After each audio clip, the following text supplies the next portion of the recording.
Hello my friends. Now I am going to solve the problem 24 inches Sony.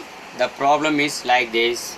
Half of the picture is good and half of the portion bottom side slow motion picture. Now I am going to bypass the cog, cog. One voltage is missing. I am now going to give the voltage from my adjustable voltager. See here. Now I am increasing the voltage. See the picture.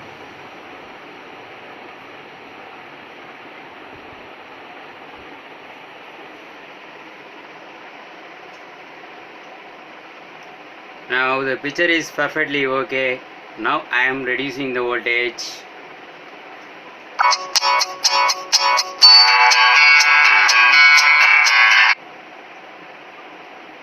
Now I am increasing the voltage. My adjustable DC adjustable voltage. Now it's okay. Thank you.